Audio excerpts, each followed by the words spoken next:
கதையை சுத்தமா சொதப்பிட்டாங்க இல்லையா? ஃபர்ஸ்ட் ஹாஃப் ஃபுல்லாவே ஒரு மாதிரி பேட்டர்ல போகுது, செகண்ட் ஹாஃப் ஃபுல்லாவே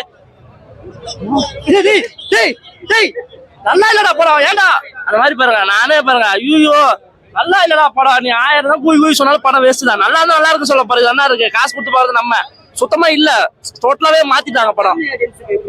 ஏன்னா எனக்கே பிடிக்கல, பேலன்ஸ் எவங்க பிடிக்கும்? அவன் வந்து ஒன்னெல்லாம் கூட தான் செருப்பாச்சு அடிப்பா. என்ன ஒரு படமாடா இருக்கு, வீட்டுல டிவில போட்டு பாத்துருக்கலாம் படம், தெரிய படமா அந்த மாதிரி. இல்ல நான் எதுக்காக வந்து பிஜிஎம் பார்த்தேன், கொஞ்சம் சாவர கொஞ்சம் நல்லா இருந்துச்சு, சரி ஏதோ ஒண்ணு பண்ணிருப்பாங்கடா, புதுசா வச்சிருப்பாங்கடான்னு பார்த்தேன்.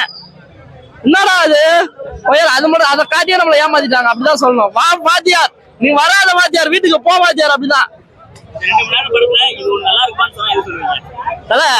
இவரு ராஜ்கிரண் சார் வர்ற சீன்ல கொஞ்சம் நல்லா இருந்துச்சு, உண்மையா சொல்றேன். ஒரு அப்பா அந்த காலத்து ஆள் இல்ல அவரு, அதனால அவரோட இதெல்லாம் கொஞ்சம் நல்லா இருந்தது ரசிகர் மாதிரி.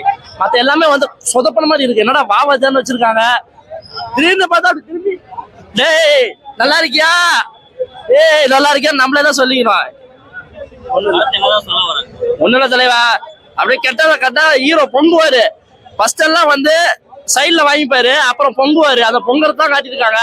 இவரு வேற மாதிரி பொங்கிருக்காரு, அவ்வளவுதான் வித்தியாசம், வேற ஒண்ணு இல்ல. எம்ஜிஆர் சார் நான் சொல்லக்கூடாது, நம்ம அதை வச்சு ஏதோ புதுசா ட்ரை பண்ணலாம்னு பண்ணிருக்காங்க, அது ஒர்க் அவுட் ஆகல, அவ்வளவுதான், வேற ஒண்ணுமே இல்லை. இல்ல அவரோட பெர்ஃபார்மன்ஸ் நல்லா இருந்துச்சு, பிஜிஎம் நல்லா இருந்துச்சு. அந்த ஃபர்ஸ்ட் ஹாஃப் ஃபுல்லாவே கொஞ்சம் நல்லா இருந்துச்சு, பிஜிஎம் கொஞ்சம் புதுசா இருந்துச்சு. மற்றபடி அந்த பிஜிஎம்லாம் இவரு சந்தோஷம் தவிர வேற யாரா ஏஆர் ரஹ்மான் போனா கூட படம் ஓடி இருக்காது, வேஸ்ட். அப்படிதான் இருந்தது. ஏதோ சந்தோஷம் கொஞ்சம் பிஜிஎம் கொஞ்சம் பூஸ்ட் பண்ணிட்டே இருக்கு, அவ்வளவுதான்.